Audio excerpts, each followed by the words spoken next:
to order. Roll call, please. Mrs. Collins. Here. Mr. Hess. Here. Mr. Whelan. Here. Mr. Dinkins. Here. Mrs. Dawson. Here. Would you all please stand with me and say the pledge to the flag?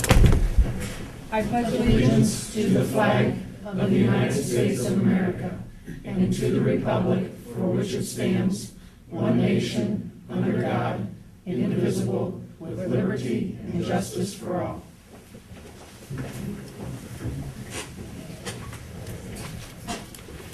Okay, at this time we have presentation by the curriculum director, Ann Phillips. It's from the Race to the Top report and the Ohio Department of Education District report card.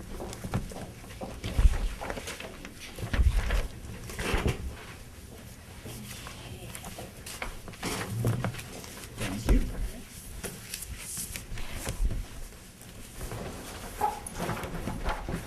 Example.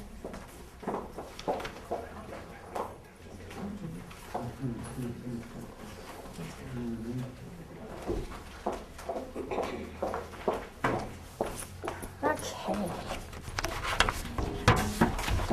I'm going to go in order that you have in your packet, and hopefully nothing has changed, but with all the different data, I was trying to think of an even easier way to make it all make sense. So we'll see at the end if it's a little clearer. So are we good to go? I don't need to have to, okay. First of all, it's just exciting to be able to present. As you know, in the community, we were rated excellent this year. And I remember talking with Mr. Stauffer the other day, and I didn't really think about this until he said 3 out of the last 4 years we've been rated excellent. So that's kind of an important thing to say too, and it just sort of went out of my mind. I didn't think about the last 4 years. So I thought, okay, how can I make this clear but yet still hit all the points that go into what a district's rated on and all of those things. So hopefully when I'm done, it'll make a little more sense. So we're going to start out with the most difficult thing, which is AYP. And that's your very first handout. And you have all the reports for the district and then each of the schools. So just as a reminder, AYP is adequate yearly progress. This came into effect after the state came up with the ratings. So the state came up with indicators and ratings, and we were on our way, and then the Congress passed No Child Left Behind, and they created AYP, Adequate Yearly Progress. And Adequate Yearly Progress is measured for all students, only in reading and math, and then they also look at our subgroups. So they want to say, how are our students with disabilities doing? How are our students in economically disadvantaged doing? In any of the subgroups that we might have enough students in, they're going to measure. And in order for a district to show that they're meeting the needs, we have to meet the passing rates in each of those subgroups. All economically disadvantaged, students with disabilities, white, all of our subgroups that pertain to our district. And not only do we have to meet the passage rate continues to go up. So when AYP started years ago, when they passed No Child Left Behind, you had lower passage rates that you needed in order to meet AYP. The law says by 2014, 100% or all students should be proficient. So each year, or every 2 years, our state has stepped it out in 2-year increments, the passage rate that we need to have. Now the test doesn't change on what I need to pass the test, but the number of students passing the test is what increases. And so 100% by 2014, so we're close. So that's why it's making it even more difficult to keep making AYP. So when they say our district is in school improvement or district improvement, that's because we have not made AYP. Totally separate from our indicators, performance index, anything else. So I thought we'll do the hard part first, and I'm just going to explain the top page, and then you can apply it to all the schools, because the top report's identical. So if you look just carefully at that first page, wherever you see green is good. All right? So get that kind of in your head, and then you'll notice there's different words in green. There's safe harbor, and safe harbor means, gosh, if not enough students passed, but if 10% more passed than the year before, we need to recognize you for that. So you get safe harbor. Then if you see met, that means we met what that was. Then if they said growth, they looked at the value added, and they said, oh, you didn't have 10%, but you had a lot of kids that made more than 1 year's growth predicted. So we need to say that that's another way of making AYP. And then they have, let's see, the one that's not on there, oh, I guess the fourth one is just not met, and that's where the red is. So if you look at this first page, the district is in district improvement because for our students on IEP, we needed to work on reading and math. We didn't quite make any of those other growth model or the safe harbor, so those are areas that we need to work on. Every other place we met that. But remember, if we just don't make it in one area, and it can even be by just 1 or 2 students, the whole district's in district improvement.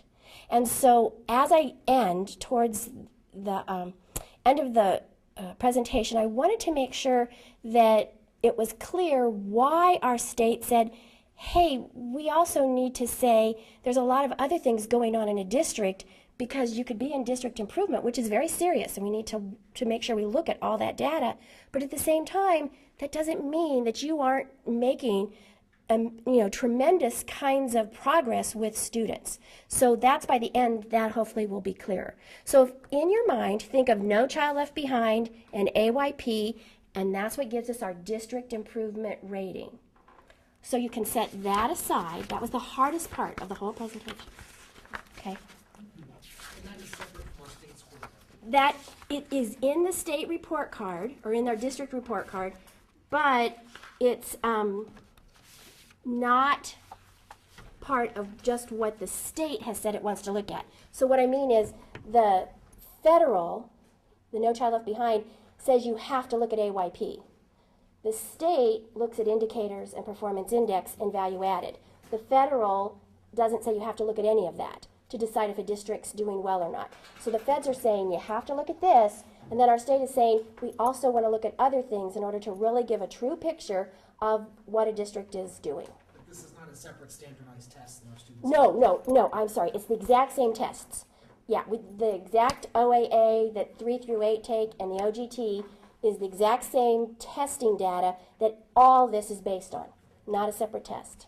As Ann says, each year they expect more and more students to pass the tests that they give until it's 100% in 2014. Each year they expect more and more special education students to pass also. So like every subgroup goes up. if it's not 100% in 2014? Well, Congress is also supposed to have reauthorized No Child Left Behind every 5 years, and they're behind a few years. So when they get to the point to reauthorize it is when we know if that'll be adjusted or not. There are things in place that says if you aren't here, and that's every district in Ohio as well as the nation, each state does it differently, but the same AYP applies across the nation. There are things that are supposed to be happening. And we are going through some of the specifics that says because we're in District Improvement Year 4, there are some other things that we need to make sure we're looking at and making adjustments for, digging deeper. But I wish we could do AYP for Congress. yeah, that would be a good thing. I will, yes, that would be interesting. You know, that 100% proficiency in 2014, it seems alarming, but I think, you know, nationwide, everything I've read, about 84 to 90% of the schools in the entire nation will not meet that standard by 2014. So they are going to have to change the rules on that. It's an unrealistic standard. Right, right. And kind of the idea behind No Child Left Behind, just a real quick little aside, was there were a lot of districts they felt there was evidence for in the nation, not necessarily Ohio or whatever, in the nation that maybe weren't taking the steps of looking at the subgroups, looking at children with disabilities or looking at children from poverty and saying, what are you doing differently for those groups? You can't forget those groups. We're going to hold you accountable. And so that's kind of what that No Child Left Behind.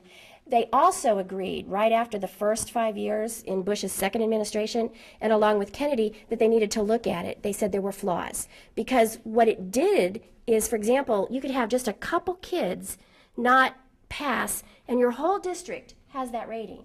How can you say that when you've met, there are districts out there that met every indicator and they're in district improvement. So that's why our state has come up with some other ways to kind of make sure the public as well as ourselves realize what kind of status we're in. So hopefully that'll be a little clearer. Okay, look at the next page. It's a 2-page, it's light blue with yellow. And it really gives you 4 years of data. So look at the blue or yellow boxes. We're just going to look at 2011 data. First of all, up at the top, you'll see 2011 says excellent. Then it says 2010, continuous improvement, that was last year. And then in 8 and 9, we were excellent. And it gives us our attendance rate. We made that. And then if you look at 3rd grade, we made the reading indicator. We had 78.9 pass. We did not make the math. We missed it by 2%. You need to have 75. We also, when we look at our data, the teachers, the principals, myself, we all say, what was the state averages too? Because we really feel we should at least make state average or above. So even if we don't make that 75, what did the state have?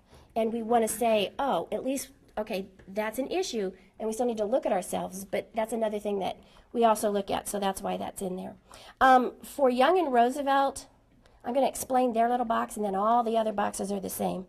There's the performance index, and that's going to become clearer in just a minute on what that is. But the performance index is when they look at every test that's taken in our district. Science, social studies, OGT, OAA, reading, math, writing, any test that's given in the district goes into our performance index. And I'll explain what that is in a minute. So our performance index for 2011 was for Young was 96.6, for Roosevelt was 92.2. And then look at the gray box that it says, as more students score proficient, accelerated, or advanced, there's 5 categories, and I'll explain that in a minute.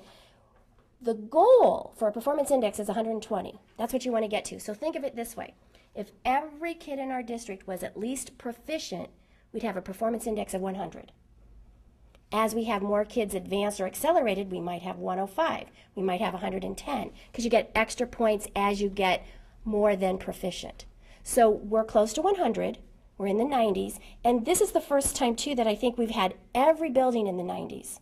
So that's an accomplishment that we're proud of. Then economically disadvantaged and students with disabilities, you can see what their performance index was. Listed. I'm sorry, that's not what that is. Economically disadvantaged is the percent. That's how many. We had 46.6% of the school is economically disadvantaged at Young, 69.3 at Roosevelt. And then the percentage on IEPs is in the last column. If you go down to Schropp, the next row, there's 3 grades, and it's set up the exact same way. You can see the passage rates. They're in yellow, what the state average is. 4th grade, Schropp made both indicators. 5th grade, we didn't make any of the indicators. You can look at state averages. 6th grade, we made 1 indicator, and that one I have bold, we did miss that by 0.9 of a point for the 6th grade math. Okay. Is something, it's okay. Oh, okay, I thought maybe I had a typo. Trying to keep this all straight. I was just looking at one indicator here with Young, you have an economically disadvantaged of 46%, with 21% IEPs, and Roosevelt was 69% economically disadvantaged with only 15.6 Yes. IEPs. And It just hit me like. And let me share that, because that's a very good point. There is one, and it happens in different schools, is if we have students that need to be in 1 unit and we don't have enough to have 2, then one of them is housed. So because Young is all on 1 floor, students who are physically handicapped and or other kinds of things will be housed at Young rather than Roosevelt. So that percentage could be off a little bit due to that. So that was a very good question. You do. I thought maybe, I had a typo on there. Okay, same thing. Look at their performance index for this year, 91.6 for Schropp. And then you can see the percentage that's economically disadvantaged, 57.7, and the percentage of students on IEPs. On the next page, it's the exact same thing, only at Spring Hill. You can see the 7th grade reading and math just missed the indicator. In 8th grade, made the indicator for reading and math, didn't make the indicator for science. The performance index, 90.5%, of economically disadvantaged, 54.3%, IEP, about 19% of the students. And I know on opening day I shared a few different figures of economically disadvantaged, depending on when they drop this report and then when we might take our data to do our grants, it can be off a little bit from 5 to 6%. So if you happen to have said, oh, I heard it was this, it will fluctuate. Then if you look at, yes? Question, I'm just looking at like, comparing like, at Schropp, you got the 4th graders and then the 5th graders and 6th graders. And it looks like, the 6th graders that we're comparing this year, they were at 85.9 like in reading. But then the 5th graders last year were at 64.8, which means there was a huge improvement. But then you go back to the 4th graders in 2009, it was 77.1, which was higher than the 5th grade. Right. It seems like there was something last year that happened that was just abnormal. Yes and no. If you look at data around the state, and if you even look at our data over years, and our state has even said the 5th grade test overall is more difficult as far as the numbers, in math especially, the number of indicators that they need to cover in 1 year, and on the new revised standards, they've reduced that, is more than it can be handled in a year, as well as the developmentally appropriateness of some of the things, especially in math. Overall, that is an issue, and we do need to look at it. So we did go down. Historically, 5th grade tends to go down from 4th and back up in 6th. Almost every year you'll see that dip and back up. However, it shouldn't be that much, and that's the part that concerns us. So you're absolutely right. You'll see that exact same dip in other districts, Bobby, but Pam's right, we need to get better. I mean, I think our dip is a little bit more than we're comfortable with, and the teachers have already started looking at that data very specifically. We did do a couple things this year. In our 4th grade, this is the first time that the students entering 4th grade were given what's called a benchmark test at the end of 3rd. We actually had a team that gave one-on-one tests to every 3rd grader so that the 4th grade knew exactly where they were in reading, like at this level. Then what we did is Lisa Varden, the principal, along with the teachers, looked at the students and made sure that the instructional groups weren't so wide-ranged within a room so that we can work on that. The other thing Schropp has done specifically, because they got a school improvement grant, is they've hired a literacy support person. And that person literally is doing embedded professional development, which means going in and even model teaching or helping the teachers get the resources they need, working on strategies. So we have looked exactly what you're noticing and saying, we need to work on this and get a little more specific with it. And even just looking at the 4th grade numbers, 2011 over year 2010, 4th grade students, huge increase. 18 points in math, 10 points in reading. Looking at the high school on the 2nd page, you can see the OGT. The high school worked very, very hard. They went up. You'll notice and I says 201, it's because I left off a 0. It's 2010, not 201. In the column right before 2011, you can see they met every indicator. They needed to be 75% compared to the year before. And that really wasn't just based on students. They really did look at some specific things they needed to adjust.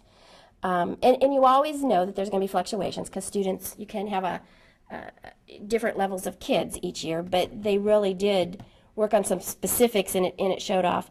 11th grade, remember to meet an indicator in 11th grade, these are the kids who have to pass OGT. So if I'm in 10th and I didn't pass, I have to take it in 11, or I might have to take it in 12. But what they're saying to a district is at least 85% of your kids have to have passed by the 11th grade year in order to make the indicator. So you'll notice we made 3 of the indicators. We didn't make it in social studies and science. And kind of going back to for example, if you look at science for 11th grade, you see 84.6. Go back to 2010. It was only 61.1. So that many more kids passed by that junior year, and they put in specific OGT intervention type programs and things to really work on that, because that was an area of concern. And also notice it went from 61 to 80 different kids, but then of the same kids in 10th grade, only 61.1 had passed. By 11th grade, we were up to 84.6, which means that we worked on trying to get to the needs of what the kids were not achieving in, but at the same time, we were also working on that 10th grade students so that more kids passed that 10th grade year. So they kind of worked on both things. They've been using Skills Tutor, which is a web-based program, and it really pre-tests the kids and then helps take them through some intervention. So we've been working on that, and the high schools put those kinds of things into place. And I think that showed in their scores. In 2011, their performance index was 98.2. They're seeing the economically disadvantaged percentage is 40. The students on an IEP, 24.2. And then the graduation rate is always 1 year behind. So the class of 2010 had a 92.7. We needed to have a 90, so we did make that indicator. All right. Okay. Look at the next handout. And again, you have a multiple, but we're only going to do the top page. This is the part that's exciting. The state said, okay, you need to have X number of indicators. We have 26 indicators. You want to make as many as you can, but let's look at how you did on all the tests. So that's how they said they wanted to break out the tests and look at it, and they called it the performance index. So look at just the top section. And if you see untested, that doesn't mean 13 students weren't tested. That means there were 13 tests not taken. Everything in this chart is the number of tests given in the district. So in the entire district last year, 3 through 8 and grade 10, it does not include 11. Okay, it does 3 through 8 and 10. We gave 3,428 tests. Out of that, 13 tests were not taken. So it might be one student missed 5. We know one student, for example, at the high school, missed 5, was unable to take any of them. So there were 5 untested, but only one student. Then you go to limited. There were 269 tests that had a score in the limited range, which is the lowest. 539 in the basic. We had 1312 tests in proficient, 789 in accelerated, and 506 in advanced. And what you can see as you look on the right-hand side, the more students you have in advanced and accelerated, you get more points for. So that's how you end up with that 120. So if you look at our chart and you take all that math on top and they give you a 3-year trend, that's how we got our 93.1. And I'll show you why the state came up with this in just a minute. But does that make sense to you? What performance index is? Okay. So you have all 5 there. You can look at by school. We'll put those aside. And I apologize, this report, it's the biggest I can make it. It's this little tiny one that you have. So it's going to tax you here. But we're only going to look at it for just a couple minutes. It's only for grades 4 through 8, and this is value added. This was created to see, and they actually have formulas, and they measure every student from 3rd grade to 4th, 4th to 5th, 5th to 6th, and so on, in just reading and math to see if they made 1 year's growth, even if they didn't pass the test. Where they came in at 4th, at the end of 4th, did I at least grow a year? Or did I not grow a year? Or did I grow more than a year? So if you look at the chart, I'm just going to explain the top line, but they're all the same. For all grades, for reading, the first part of the chart's on reading, we had a yellow. That means that on average, our students made 1 year's growth in reading. That's on all those tests that we gave. Then in math, we made more than 1 year's growth. When they looked at all the data together, they came up with the formula that said, even though you made 1 year's growth in reading, you made so much more in math that combined, overall, you made more than 1 year's growth. So we actually got what's called an above rating in value added. We made more than 1 year's growth, and you'll see why that's important in a minute. Does that sort of make sense to you? Okay, so take that aside and look at your chart that's bright colored. It's just a skinny, what do I do with mine? It's the, do you have that, or did I put that on top? It's the one Mr. Hess has, that one. That's red, green, red, yellow, green. Okay, you got that one? I'm going to look at Dan's shoulder here. First of all, look at the top row. And what you're seeing there is those are the percentages of students out of all our students, out of the tests taken, not our students, I apologize, the number of tests taken, the percent that were at the accelerated or advanced level. So at the for the district, 38% of the tests taken were in advanced or accelerated. 40% at the high school, It's 27.8 at Spring Hill, 35 at Schropp, 40 at Roosevelt, and 46 at Young, which is wonderful. This is not just proficient, this is accelerated and advanced only. Then look at, I kind of wanted to do the visual for you so it all comes together. If the state only looked at us and said, how many indicators did you make out of 26, we would have a rating of continuous improvement. That's where we would be. But they said, you know what? We also need to look and see, how did you do on accelerated and advanced? Not just who was proficient, but what are you doing for those other ends of the kids and all across the spectrum? So that's what the performance index is. When they take that number, we're within 90 or higher, you get to go up and they give us an effective. So if we looked at the performance index, we're an effective. Then they looked at the value added and they said, oh, on average, your district had the students score more, that made more than 1 year's growth. You get to bump up one because we need some way of showing both the district and the community that you are making a difference for kids, and that's how we got our accelerated rating. Okay, so it's kind of the progression. So it tells us two things. One, yay, we're doing really things that are making a difference, but two, if it was only indicators, we're not where we need to be. A continuous improvement is not acceptable. So we do need to work on specific things that we're ferreting out. The performance index, yay, we do have a lot of kids making advanced and accelerated, and we are showing more than 1 year's growth, but we still have a lot of work to do.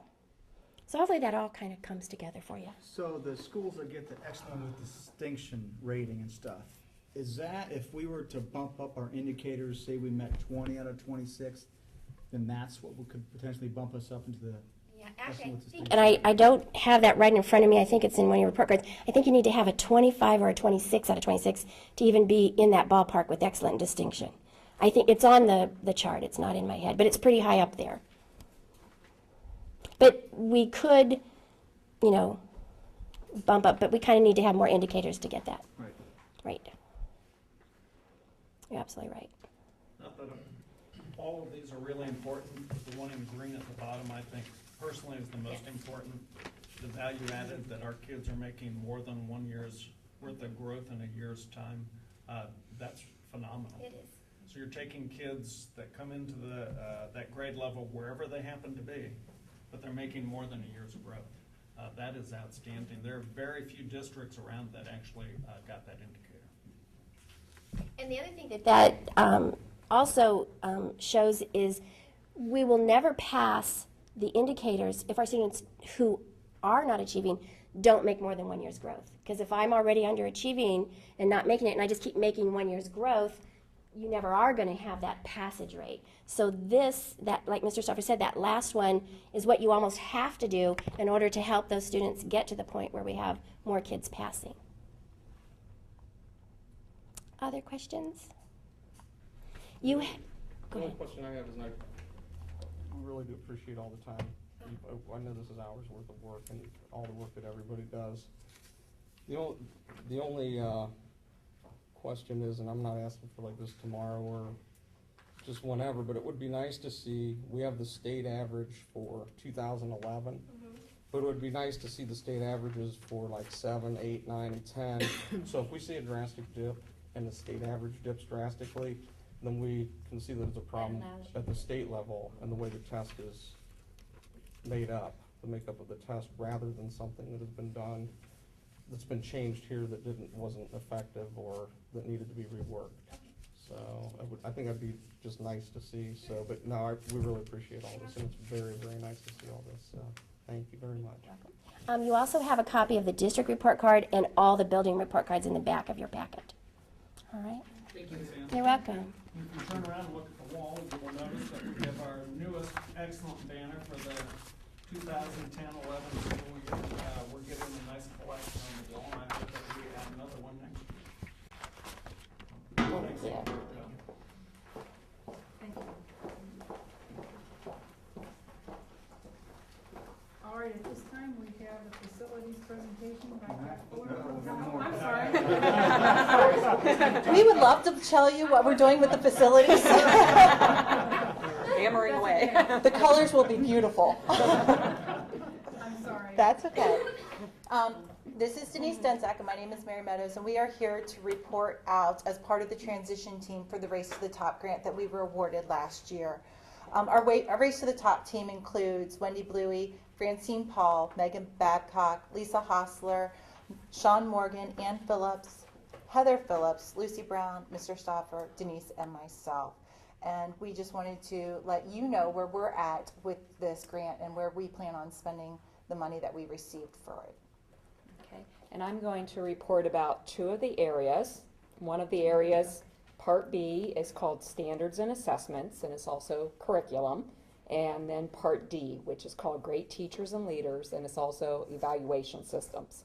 And I'm going to be telling you information from our August meeting. On Part B, which is Standards and Assessments and Curriculum, at the high school, the core areas will have new and revised standards, and the model curricula is being developed, which will include common assessments and also suggestions for some cross-curricular implementation. At grades 6 through 8, technology, there will be a new curriculum. Language arts will be changing curriculum with more focus on writing.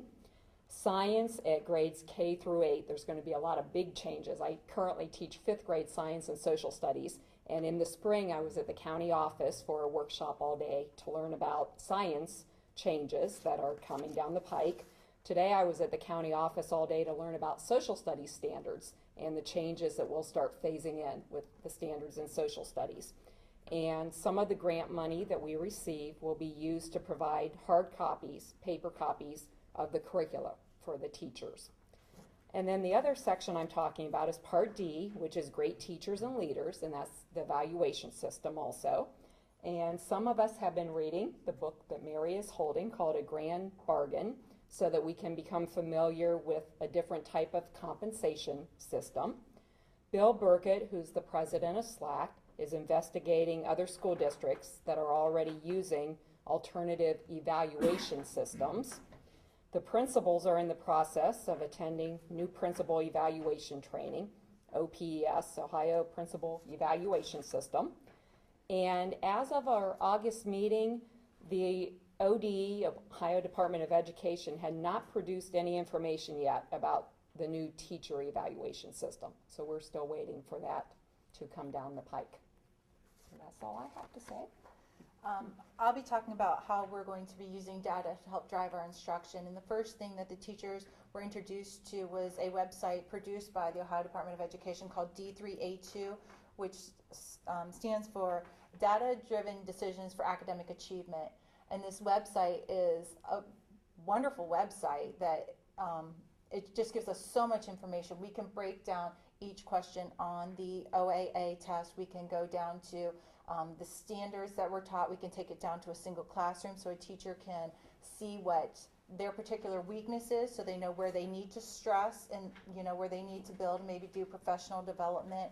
We can take it down to a single child and look at a single child to see if we see a trend from year to year where their weakness is in this specific benchmark and how we can help that child increase. So this is that's a very quick rundown of what this website is. I could spend hours on it. It's got beautiful graphs and numbers and things like that, but it's going to help the teachers make how they are going to be instructing students. Teachers were also offered staff development hours in using this D3A2 as part of their professional development, so that encouraged them to go and really look at their teaching and what's going on in their classroom. The really exciting thing is in October, they're going to drop down the kids who are actually sitting in that teacher's class under that teacher's name, because right now they're working with the kids who were in their classes last year. So in October, they're going to drop the kids that are in their class now, so they can go back and they can relook at it and see where their kids were their kids that they have in their classroom right now are struggling, to help them achieve more on these tests. The high school teachers who have the OAA data in tested areas for every grade level, 6, 7, 8, and up to high school, so they can see where each student scored proficient, accelerated, advanced over the years, so they can see how the student has improved over the years. We plan on using Race to the Top grant money to provide the professional development and the resource materials to the teachers for analyzing this data. I know the other day at Spring Hill when we had our waiver day, we were doing item analysis, and it hit me that a lot of the OAAs for the 6th grade and the 7th grade are now based off of informational text. So it's true to life stories, and as teachers we need to know that, because when you're focusing on literary text or novels, you're not hitting the information that they're asking for on the OAA. So things like that are very important for the staff to know.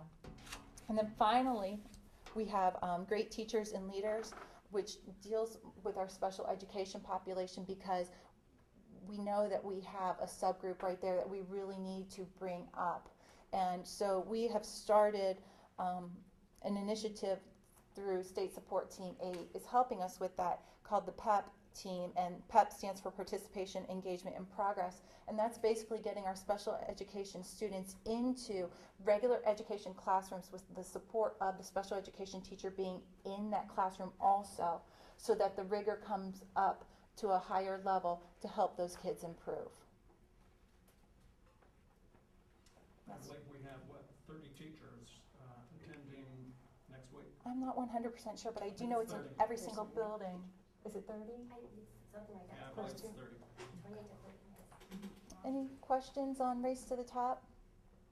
We'll be reporting out monthly to you. It'll be different faces every month, but we want to be as transparent as possible as to where this money is going and what we plan on seeing the district head to in order to help the areas that we need to improve in. The D3A2, what did that stand for again? Data-driven decisions for academic achievement. Are you testing me? You did well.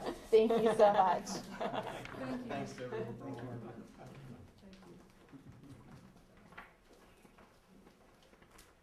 Okay, now we have the presentation by the athletic director, Kevin Vaughn.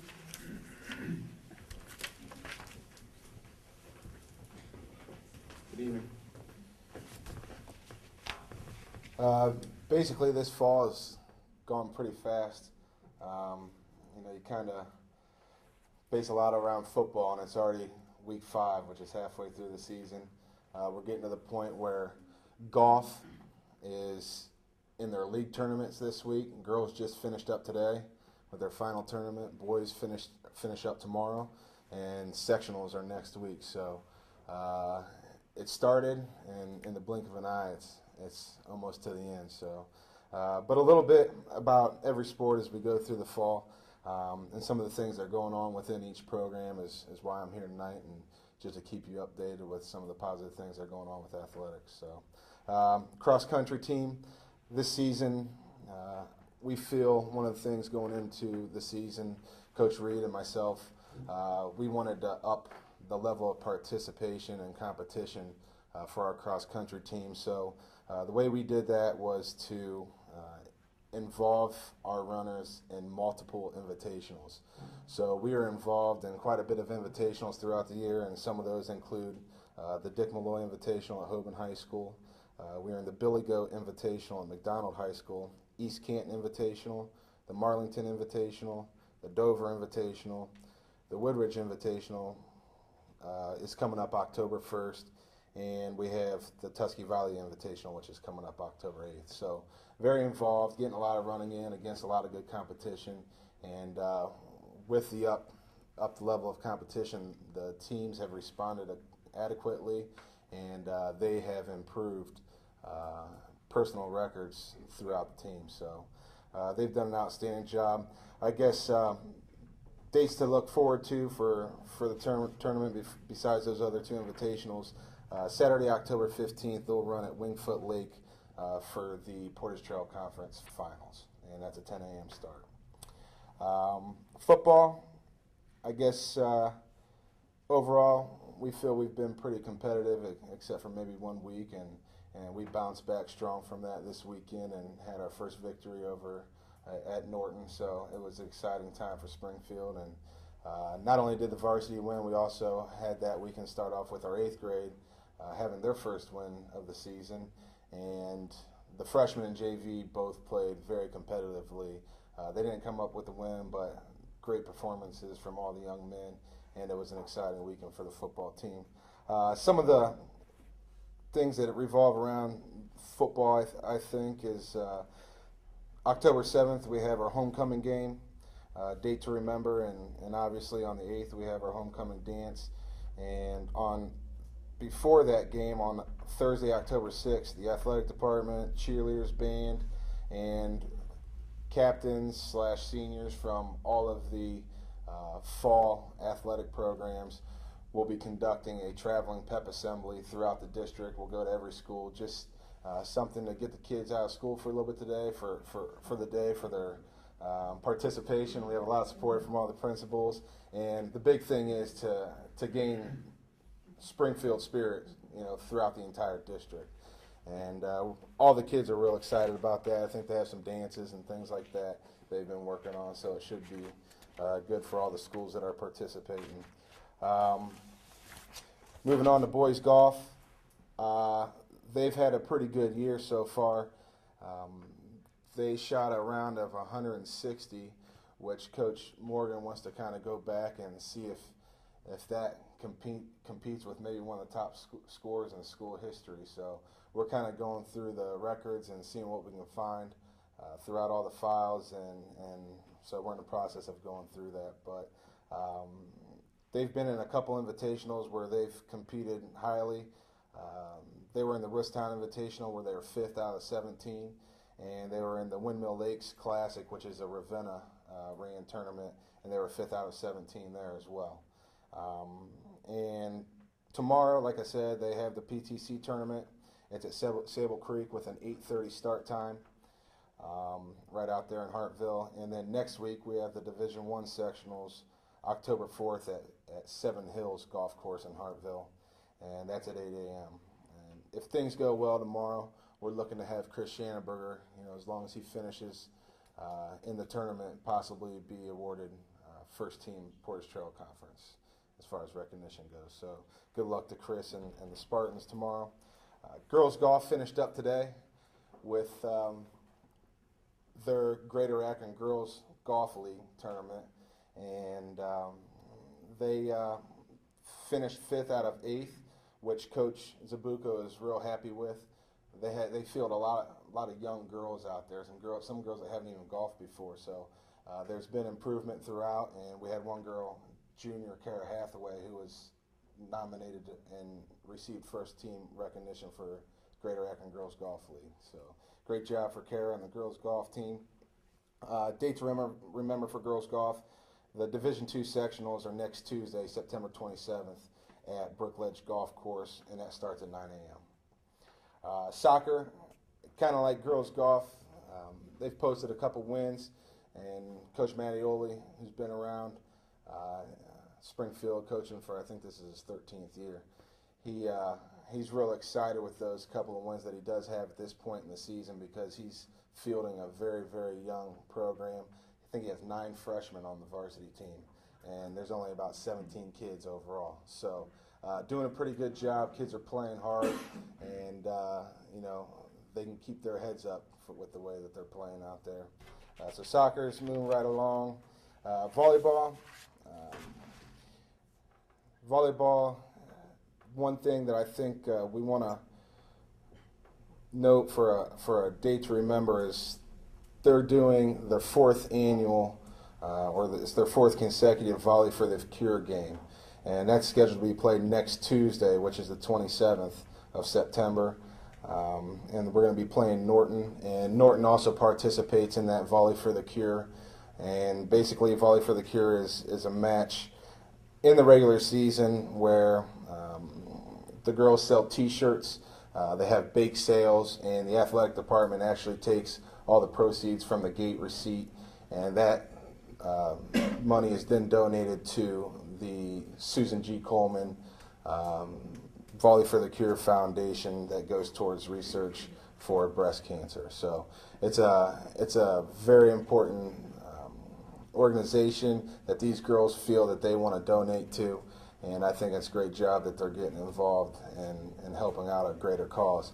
And not only are they doing it with Norton on the 27th, they're actually helping on the 26th Lake Center Christian while they're over there with their Volley for the Cure. So it's a double night of Volley for the Cure.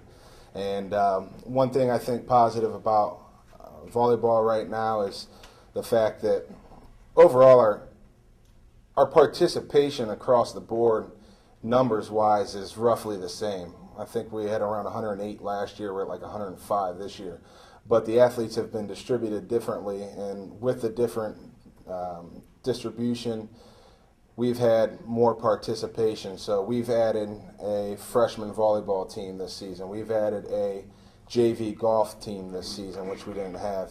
And we have also added a freshman football team this season, which we didn't have in the past. So all good things athletically across the board, but like I said, in volleyball as well. Lastly, I just wanted to kind of make a note that with our athletes of the week that have been in the Suburbanite, we've had Brad Cullen from the football team, Eric Kennedy from the soccer team, and Kristen Davis from girls golf, who is also a member of band and the cheerleading squad, which brings me to cheerleading. Last week, the cheerleaders have been recognized quite a bit for their efforts with the Sparkle program. Norton kind of piggybacked off of it, and it's a great thing, and they've created their own Sparkle program. So this past week at the Friday night football game, both programs, Norton and Springfield, who have practiced together, came together and did a halftime show with all the young ladies. So great job for all the girls. And coming up very quickly here, before we know it, November 9th will be our fall awards presentation, which is a Wednesday. So, and that is basically everything that's going on in the athletic program. And I think the important thing is we know it's going by quick, so we take advantage of every opportunity that's in front of us and finish the season on a positive note in every program. So. Thanks, Kevin. Are student athletes doing well? I mean, their behavior been good, focus on studies and sportsmanlike? And I think obviously there's always bumps in the road, and we do whatever we have to do to take care of those bumps. But for the most part, we've had a lot of positive things going on within the athletic program. Academics good, and I think part of it has to do with the Spartan period that we've started up at the high school with our scheduling and getting extra work for that extra period on Wednesdays, and it's where every kid, not just athletes, but every kid is being monitored with what they're doing as far as attendance and academics and being in the right place at the right time. And just being over in the office a little bit, and Mr. Morgan can understand what I'm about to say, but the discipline has been very limited, so it's been a nice start to the program, or to the school year. So, yeah. I think that's as important, if not more important, than Yep. the losses. I agree. So. That's one thing. Kevin, I just want to commend you, and especially the transportation department. I think the last school board meeting we had, we talked about the parking situation and what was going to happen with the Ella game. And I heard nothing but great reviews, not only from our people, but from Ella people, saying how they were worried about when they came here what they'd be faced with. And they said it was perfect. They said they didn't have to wait in line. It was great. And you and the entire district who worked on that project should be commended, because it went really well.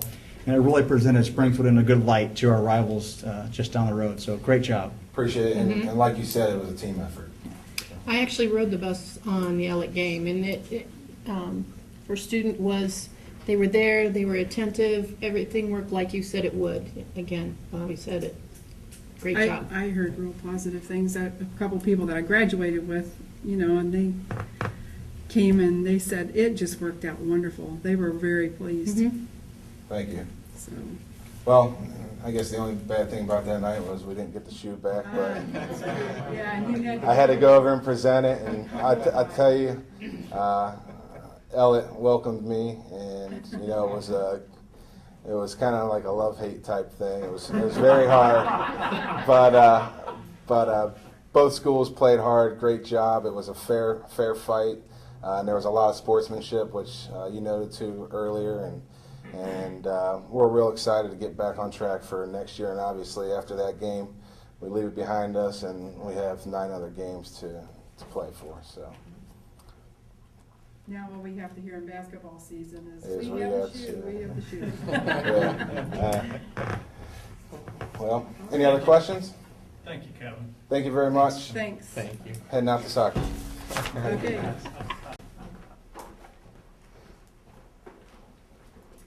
Now we have the facilities presentation by Jeff Foreman and Dave Zeller.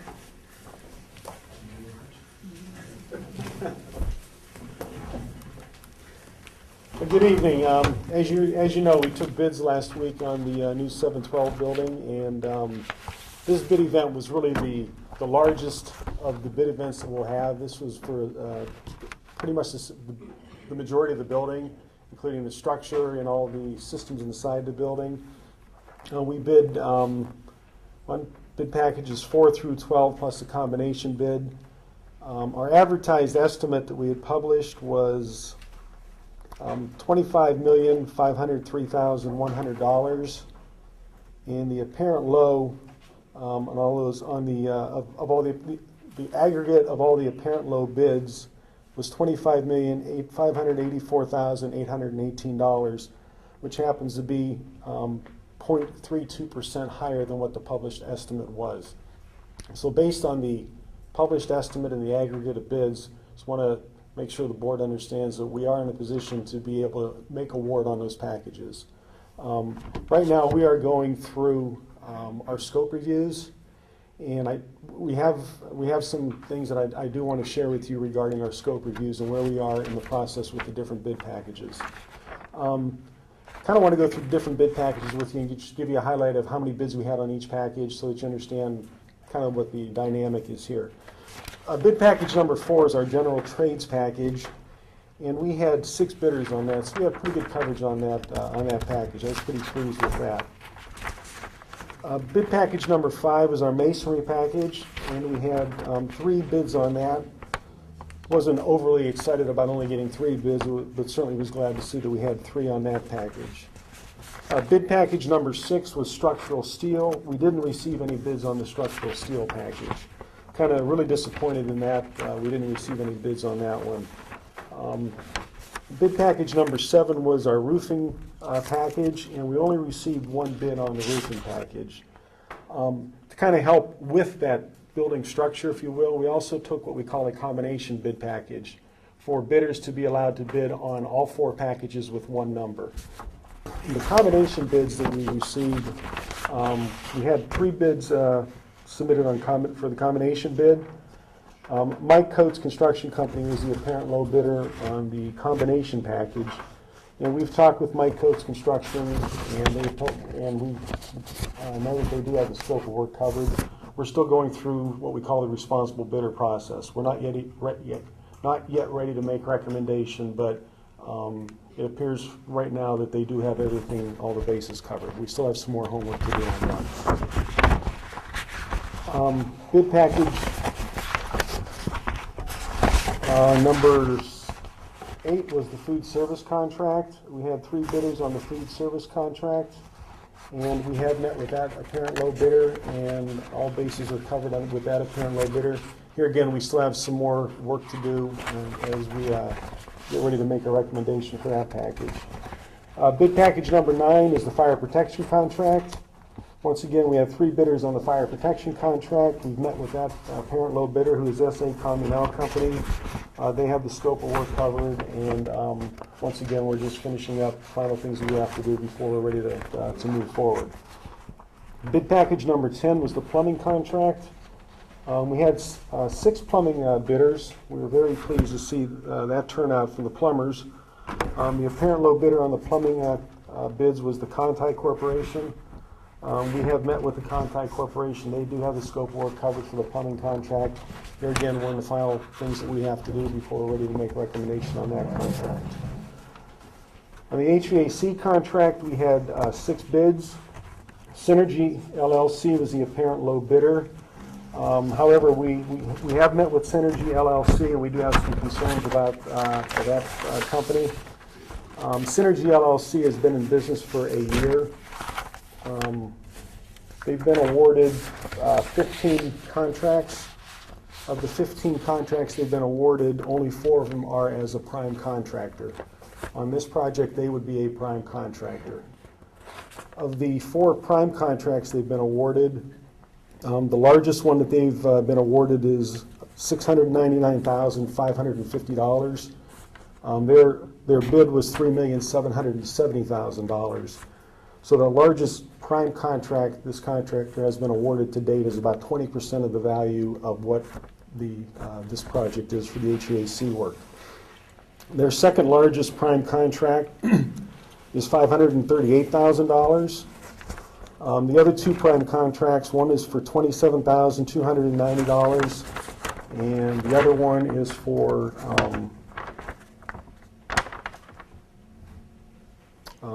$24,000. The only prime contract that they have completed is the smallest of those 4. The other 3 are still in process. So we've got some definite concerns about them being a responsible bidder when it comes to their work experience. Also found out, I just found this out today, that Kent State University also rejected Synergy on 2 recent bids that they submitted when they were the apparent low, here again based on their work experience. Another concern with Synergy is the financial condition of the bidder. The bidder told us that they have a credit line of $100,000. We talked to legal counsel about that, and legal counsel had some concerns about Synergy's available credit should we get into any liens on the project. They felt that credit was not going to be significant enough to help support that. I talked with the second legal counsel this morning, and they concurred. So with that, we have sent a recommendation letter to the school district recommending that they reject Synergy Corporation's bid. We also have met with the Conti Corporation, who is the second apparent low bidder on the HVAC package. The Conti Corporation does have the scope of work covered. I know there's been some energy, I guess, in the community regarding Conti and the performance on Goodyear Elementary School, I believe it is, in Akron. We've talked to the construction manager, and the construction manager told us they had some difficulties with the contractor. We also approached the contractor about that. The contractor said they had some issues with the construction manager. I can tell you that project was a renovation project, which is a little bit different than building a new facility. So a little bit more difficult of a project there with the renovations, a lot of unknowns when you go into a renovation project. You usually spend a little bit more contingency money in a renovation project. We've also contacted other references for Conti Corporation, and those references are checking out fairly decent. So, Based on the website, it looks like they've done about a dozen school projects. Those have been over towards Youngstown area stuff. Youngstown area, that's correct. They're out of Louisville, Ohio, which is kind of just on the east side of Youngstown, right on the PA-Youngstown border. Most of those looks like it turned out pretty well. Most of those look like they turned out pretty well, yes. I checked their Better Business Bureau rating as well, and that was very good. They had 3 AAA plus, whatever that means. But okay. Quick question about Synergy. In the bid package, I assume there was minimum qualifications. Correct. Did they not meet those minimum qualifications? They provided us with the information that was required with the bid. The bid form, the bond, power of attorney to back up the bond. They also provided us with a list of their projects, which we would have asked them to bring to the scope review meeting anyhow. And in that list of projects is where we started going through them and finding that there are only 4 projects where they've been a prime contractor. As I mentioned, they only have completed one of them, and it's a pretty low dollar amount relative to what this project is. But there isn't minimum qualifications such as the amount of credit line, things like that. No, there's no minimum qualifications on that. Looking at the stuff from Kent State, and it looks like they were rejected because they were time in business. So was that a qualification on ours, I guess? Yes, we have 13 qualifications that we have to review. And I'll just read this to you. The first, from the letter I sent to the district, we recommend rejecting the bid because Synergy LLC does not meet all of the responsible bidder criteria required by the instructions to bidders. Instructions to bidders, section 3.5, bid evaluation procedure states, The contract will be awarded to the lowest responsive and responsible bidder as determined the discretion of the school district board with the approval of the commission, or all bids may be rejected in accordance with applicable law. And then the 2 points out of 13 where we feel they are not responsible. Item 3.5.2.3, the experience of the bidder, and item 3.5.2.4, the financial condition of the bidder. So here again, they've been in business for about a year now, and not a good enough track record of experience on other projects, especially projects of this size as a prime contractor, for us to feel they are responsible. I guess the question, it seems like they had that problem before, yet they're not able to overcome it. And in meetings with them, was that discussed at all as far as, hey, we've realized that, you've had this problem in the past and it's a similar situation with us? We're looking at the information they provided us with what their track record is. I mean, what they do as a company from here on other projects, or how they get to that point where they can, be able to take on a project of this size. They're going to have to work on that themselves. I mean, how does a company get that kind of experience? Well, as they start, bidding on projects as a subcontractor, that's a start. And trying to bid on larger projects, with their largest project being $700,000 awarded to date, if that project was completed, then you'd have a track record there of them starting the project, completing the project, and knowing whether or not they were able to complete it in the time frame, and whether or not the amount of their contract and what the value of the change orders were as well. You can find that out. Once they have that experience, then it's the next stepping stone. Maybe, I don't know, maybe it's $1 million, which is the next stepping stone. But also working on subcontracts at the same time, so they're still increasing their experience list as a subcontractor, also going off after those prime contracts. It looked like OSFC maybe had concerns as well. Is that accurate? Request a hearing from the board and to talk with you directly about whether or not you will change your decision. But anytime you reject a bidder, you have to send them a letter, and they have a 5-day window to respond. So there's an appeals process in which they can come before us and appeal to us. That is correct. So we have no exposure when it comes to lawsuits and stuff, and based off of what we, okay. Our attorneys agree with that? I think the other thing we face, if they've only been in business for a year, how easy is it if they get into trouble just to fold up and restructure and put new people at the top and start over in another name? But here again, the amount of experience they have, proving that they can handle a project of this size is not there. And what if you have to call somebody else in? Then the bonding company would have to take it over and get somebody else in here, which potentially could, cause delays on the project. Both attorneys we talked to, their recommendation was to reject the bid. I look at this similar to doing work at my own house. In fact, I take this more seriously, don't tell my wife, than work I've done at my house. Especially that baby's room. Hopefully she's not watching. But, I'd get estimates, and I would love to go with the lowest estimate. But if for a house project, if the rapport isn't there with the contractor, if their past work experience doesn't pan out, their references, I mean, you gotta really go with past experience. You gotta go with references, recommendations, and so I think this time it's. And my concern is too, with only $100,000 credit line, how do you fund something like this with only $100,000 credit line? I mean, it's a phenomenal amount of money that's going to be needed, so you have delays, or how did they think that they were going to fund this?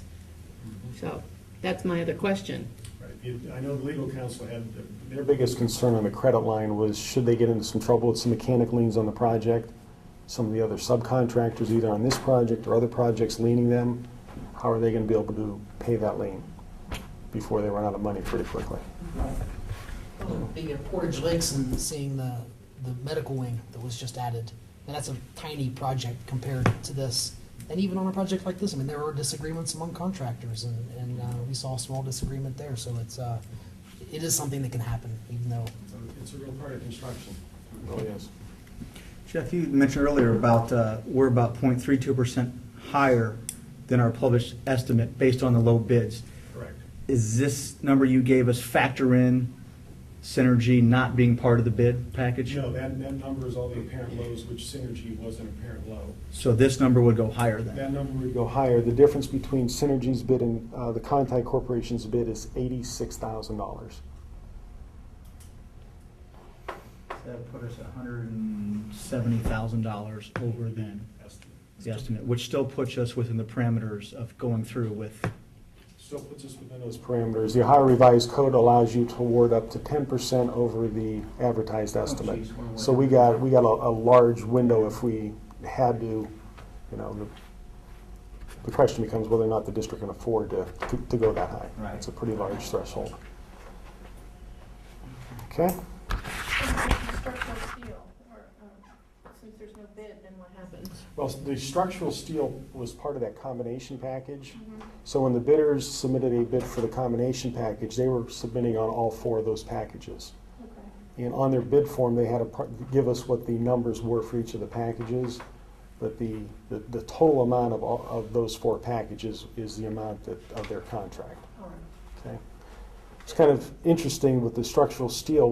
I had contacted a couple of fabricating companies and requested the Union Hall to give me some, companies who are signatory to the Union Hall so we can get the information out, because I knew that we were going to have very low turnout with the structural steel. And we did not get any bids whatsoever on that. Interesting enough, though, three prime contractors were able to get 3 subcontractors of structural steel companies to help them formulate their combination bid. None of the structural steel companies wanted to take this on as a prime. Our concern going into this bid, though, was if we did not put that out there as 4 separate prime packages, we would really be excluding some of the smaller bidders and asking them to be able to bond a project of that magnitude, of that combination bid, the $17-18 million area, be pretty tough. So we thought, let's put it out there as separate prime packages. Let's also offer a combined package to see if any of the bidders want to take on all 4 packages as one prime contract. Fortunately, we did, otherwise we wouldn't be in a position to even move forward without rebidding that.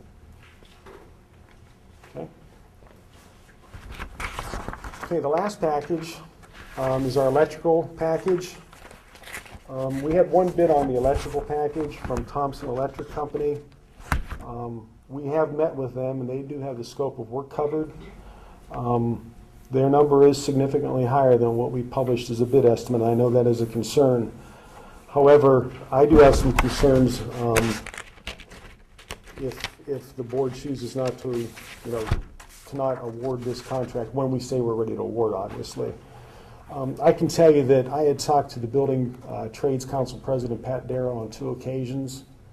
First, after we had our project out to bid in the Akron Beacon Journal for a week, I checked the plan holders list and found that we had very little interest from the bidding community. So I talked to Pat and I said, Pat, we need some help here. What can you do? He had some of the business agents that did get in contact with me. One of them was the electrical business agent. And he asked me what I wanted him to do. I said, can you get me a list of bidders so that we can notify them? He said, no, I will make some calls. You'll have bidders. I called an electrical contractor out of Stark County. That contractor told me he's not going to come up here and bid. He's a union contractor. He says, but I'm not going to go into that area up there because of the PLA, because every time I bring a guy up, I've got to get guys out of the union hall. He says, we prefer not to do work like that. I had talked to 2 other electrical contractors, or 3 electrical contractors. Thompson Electrical was one of them. 2 others that were in the Akron area. One of the other ones did end up pulling plans, and we only had, our plan holders list only had 2 electrical contractors holding plans. The one who did not submit the bid called me the day before the bid and said that he was busy bidding the Goodyear headquarters and did not have time to put his bid together. However, with making the phone call to the business agent, or talking with the business agent from the electrical union, him telling me that he was going to get us some bidders, and we did not get a very good turnout on bid day with the electrical community or electrical contractors. I have some concerns about if we do not award this project to the apparent low bidder, provided that he's a responsible bidder and we're ready to recommend on that. I have concerns that we may be pretty hard pressed to get other bids. bids, could we still use this bid? Once you reject, that bid's gone.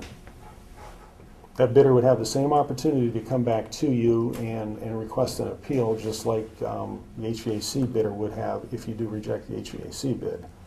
But he could choose. PLA bid. I've talked to our project administrator from OSFC, and he said to me, Jeff, I don't know that that's a road that I want to go down, because I know OSFC had some concerns about the project labor agreement to begin with. The district had to appeal to the OSFC to get them to allow the PLA to remain in place when there was a change in the governor. And the OSFC said they would honor the PLA provided that the bid was awardable. We never talked to OSFC about if the bid was fragmented and we had to go rebid a package. The other concern is, based on the aggregate of the bids that we have, we are awardable. So I would just say the board needs to consider that risk if you choose not to hire this electrical contractor. Once again, provided that we recommend that you make that, hire that contractor. We can go ahead and award all the bids except this one? Or can we, if we don't award the electrical bid, does that mean we can't award all the other bids as well? You can do that. You can choose to hold that electrical bid. My concern about that is that all these contracts are set up to start at the same time because they are building this structure together. If we choose to hold that electrical bid and we award the other bids, now the electrical bidder is gonna start, and we cannot change the amount of days he has to do the project. He's got the same number of days if his bid's not rejected to do the project as he would have if he would start with these other bidders. So if he starts later, his end date is gonna get pushed out further. And the start date, remind me again, for The start date we have set up, I think, is October the 3rd. it is the. 3rd, 4th, 5th, somewhere in there. That first week in October. Is the earth moving on schedule to meet that? The building pad is just about done.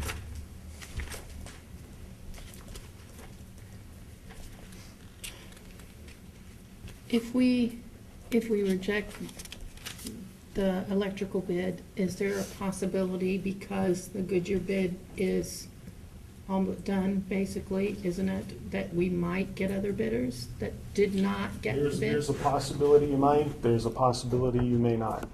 There's just no guarantee, but like I said, I can tell you that I did my due diligence beforehand, trying to get some interest, trying to get some bidders involved, and we got one bid. And if we rejected Thompson and they appealed and we just said, hey, basically, your bid was too high, and they know that nobody else may bid on the project, they can go back with a higher number and be the only bidder again. They very well could be. But is this number public? So if I'm a competing company, would I know what their bid was? is public. Yes. So it wouldn't be hard to, you would think, somebody wanted to shave off 100,000 or so, they might be able to do that. It's a lot easier than not knowing. Somebody could go the other direction, too. So the bid that, the proposal that you put out, for what your firm came up with, compared to what they came up with, theirs was much higher. Theirs is much higher. Where were the variables? Was it just overall? Was it broken down into different areas? Where did the big difference come in? We did not sit down and ask them to show a short takeoff. We did go through the scope to make sure they had the scope covered. They do have the scope covered. I We can rechecked the specs in our estimate to make sure that everything was accurate and everything was there. We rerun our numbers on that to make sure that it was accurate. We've taken a look at that, and we do feel that we are a little bit low on the electrical package. So, I mean, probably we could have had a higher estimate based on what was in that package. How much higher? A couple $100,000. Would it be reasonable at this point in time to get a third party to look over it and say, okay, maybe you're a little low, they're a little high, there could be a happy medium in here, and not to question your firm or anything, but to say people have differences of opinions on what's going to be entailed and what it's going to take to do a project. especially a major project like this. So, is that something that's ever been done before, or what do we do? I've not experienced that in any of the projects Okay. I've been involved with, where a third party's come in to analyze the bid versus the estimate. Yeah. Once again, Here's the thing, we sit here and we've never been involved with anything like this, and we, you know, you and Dave sit here because we went through extensive interviews and felt that, you know, this is the team we wanted to work on this project. So, the expertise comes from you and comes from Dave, and we work with you. But that's not to say that they might have a valid reason that theirs is a good bit higher than what your projection was. Well, you know, we had challenged them on that in the scope review, and they said, guys, we went through and we took it off and we priced it, and, you know, we asked them, what do you have included, you know, to make sure they didn't include something that was not part of the scope. For instance, technology equipment, you know, all the overhead projectors, things of that nature. We asked them, do you have that in your bid? And they said, no, we don't have that in there. And that's what the scope was to not include that technology equipment. We have, the building the bid included all the technology cabling and all the data plates that would go, you know, on the walls, so basically the technology system is ready to plug and play, so to speak. Okay. Later on, we're going to bid technology equipment probably a year from now. That contract will be to bring all the equipment in, basically hang it and plug it in so that it works.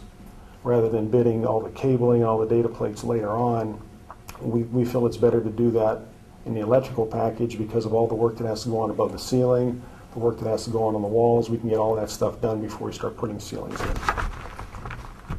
In your past experiences, how out of the ordinary is it for something like this to happen? It seems to me like this could go two different ways. Either they figured differently or wanted more income out of this job, or they just said, we don't want the job and we'll just bid a high number, and if we get it great, then that's a bonus to us. We met with one person from Thompson, and I did not get that impression from them that we just threw a number at it. Okay. Dave, did you get that impression from him? No. I'd like to add that we also contacted a couple union electrical workers or companies in our area, Tuscarawas County and Stark County, and essentially they gave us the same reason that Jeff mentioned, that you know, there was other projects, you know, major projects being bid at the same time. They weren't too crazy about the PLA and the issues with the local. So I don't know what those are, but But that's and I don't know how serious those are either. If that's going to cause them not to rebid the project if it does go out to bid, or to stand off and not bid it at all. So, but that's not to say their bids would come in any lower either. You know, that's, I mean, yeah, we only got one bid, but I don't want that to be misinterpreted as why we, you know, we lost You out never big know time with one because, bid. yeah, You right. have- Sure, there's nothing to gauge it by, but. yeah, I was very surprised with the fact that we only did have one electrical bidder. I mean, Yeah. at the pre-bid meeting that was held halfway through the bidding process, I mean, the turnout of bidders at that meeting we felt was low. And I know Jeff spent a lot of time on the phone talking to contractors and unions to try to generate some interest in this thing. And you know, you can lead a horse to water, but you know, you can't get them to bid. So Sure.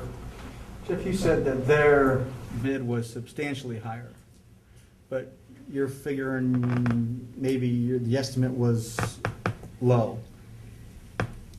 Did it meet somewhere in the middle? Was it, if the estimate might have been a little bit lower, were they a lot closer, or were they still way up? It was still been higher than what we had. Okay. I guess my concern, I've told Jeff this, there's nothing to compare it with. We know that it's $571,000 over what the estimate was, and maybe the estimate was off, but there's nothing to compare it with to know whether it's a good bid or a bad bid. And did the contractor know that there was only one bid? I mean, if you're around a bidding process long enough, these people are very, very creative. They always, a lot of them come in very late, and there's strategies involved. They know who their competition is. They know who drives up. They, you know, I've always said that if I did it, I'd have 3 packages, and if no competition came, the board would get the most expensive package in my hand. And we don't know if that occurred, but I mean, these things happen. There's a reason why people are on the phone, on the parking lot, waiting until the last 5 minutes to put a bid in. Because of the variables involved, so it's almost like a. When Chris says last 5 minutes, he's not exaggerating. We had one bid that came in with 20 seconds to go. They're still, I don't want to say crunching numbers, they're figuring out which one they're going to give you. Well, how about the electrical one? Were they right on time? I mean, did they get their bid in late? No. No bid comes in after 4. No, but I mean, Was did it they an bid early that? bid? Yeah. It wasn't a last minute as in the last couple minutes. Oh, but it was that day? Oh, Are most of them that day? Oh, Most of them the were last in the last 15 minutes. 15 minutes. Oh. Absolutely. So And in what's phase- happening there is those bidders are getting prices from Contractors, so they're evaluating what is the best subcontractor number that I'm getting, and they may have 6 or 7 or 8 different subcontracts that their numbers are trying to obtain. And as those things are coming in towards the last minute, they're evaluating which one makes the most sense, which one's the lowest one, how can I get my bid number lower? It's a very competitive thing at the last few minutes, like Chris is saying. Is that bid going to push us over our amount of money? We're still within the range that we have to, we're still on budget. And that 0.32% includes that bid, because it's the lowest bid. That is correct. What that does, in my opinion, is the bid alternates that we've talked about, it allows us not to buy those bid alternates. Where if we do purchase those bid alternates, it's gonna have to come out of the general fund.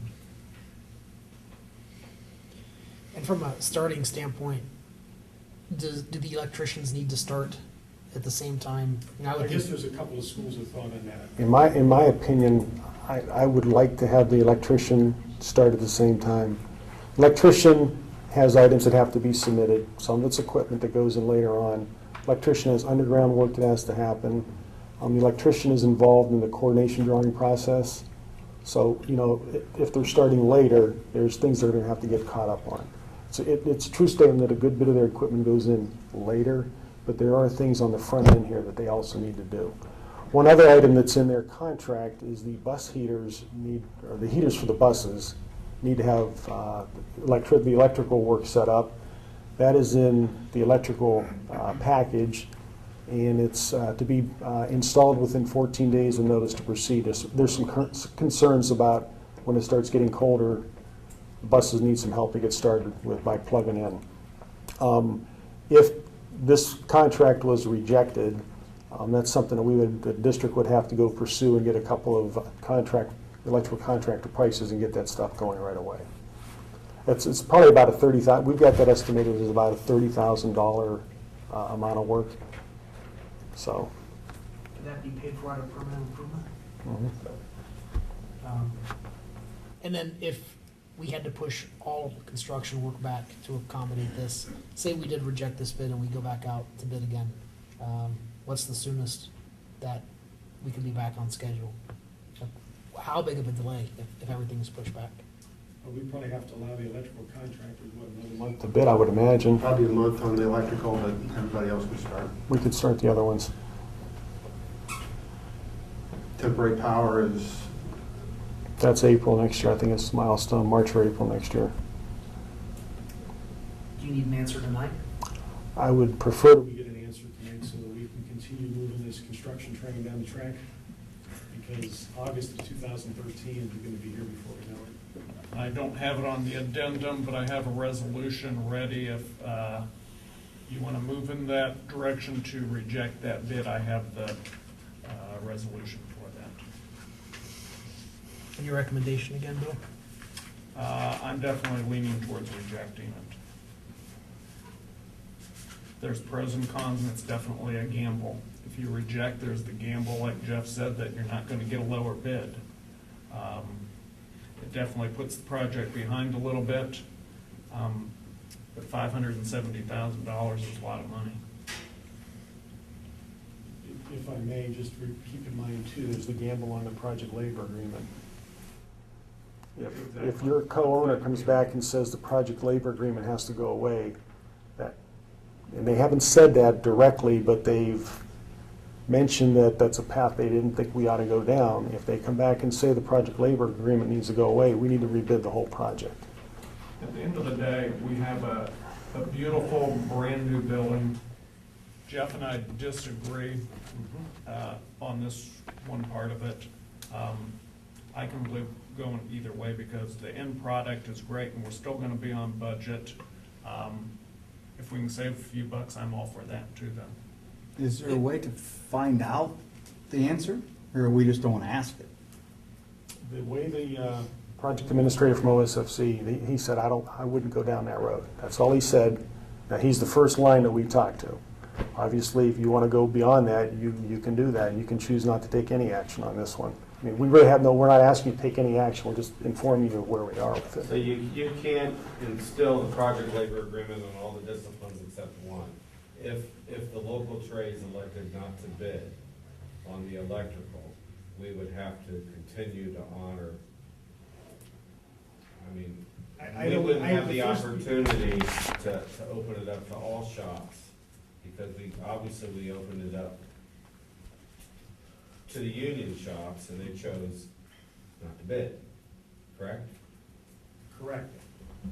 So therefore, I'm wondering if the OSFC would allow us to, just for the electrical discipline, to bid on an open basis. And I guess that's the only question I have. I think we'd have a pretty tough project on our hands if we had this whole side under PLA and this You know that better than sliver anybody, yeah. not under PLA. I think that would create a lot of problems on this project. I think we want to honor the PLA. I We do too. definitely want to. Oh, absolutely. And that's the problem with rejecting the bid, is not knowing exactly what OSFC is gonna say, and we know who the governor is. But, so we can't award the other bids now, immediately, get them under contract, and, We can. and then our PLA is in place with them.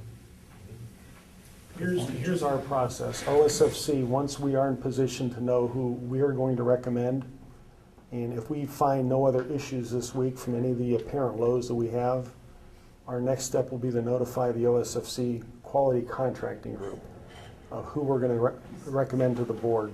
That group has 5 days, or basically a whole week, to get back to us and let us know if they have any issues with any of those contracts that we are planning to recommend to the board. If they have no issues, then we're ready to move forward with the board and make recommendations.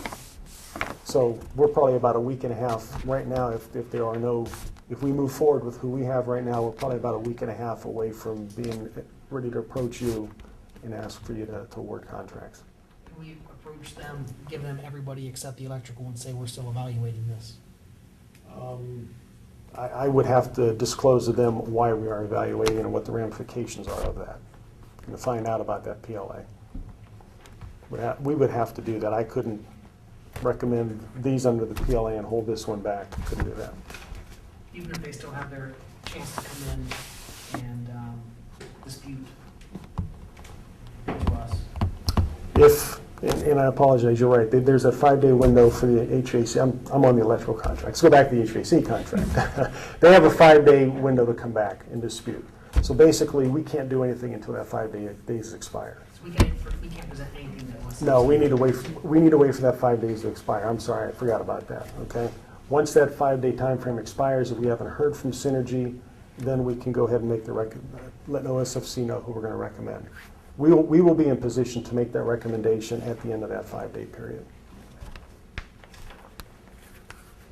Sorry about that.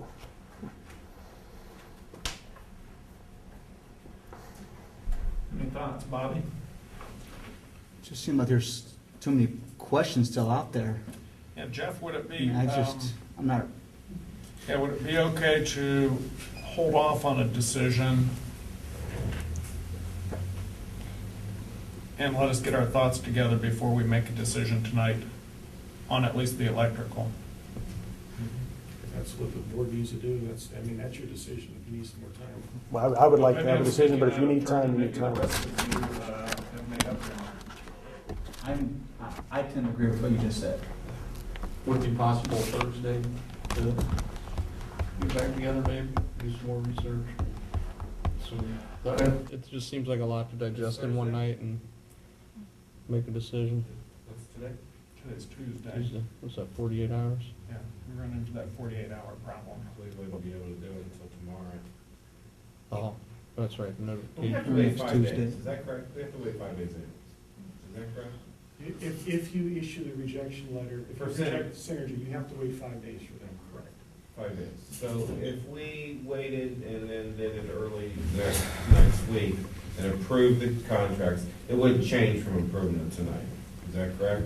The only decision is on the electrical. If you wait till next week and then next week you decide you want to reject, then we have another 5-day period. We have to wait for the electrical contractor to challenge the rejection. Can we just go into executive session and talk about it and come out? I don't think it's an executive session, right?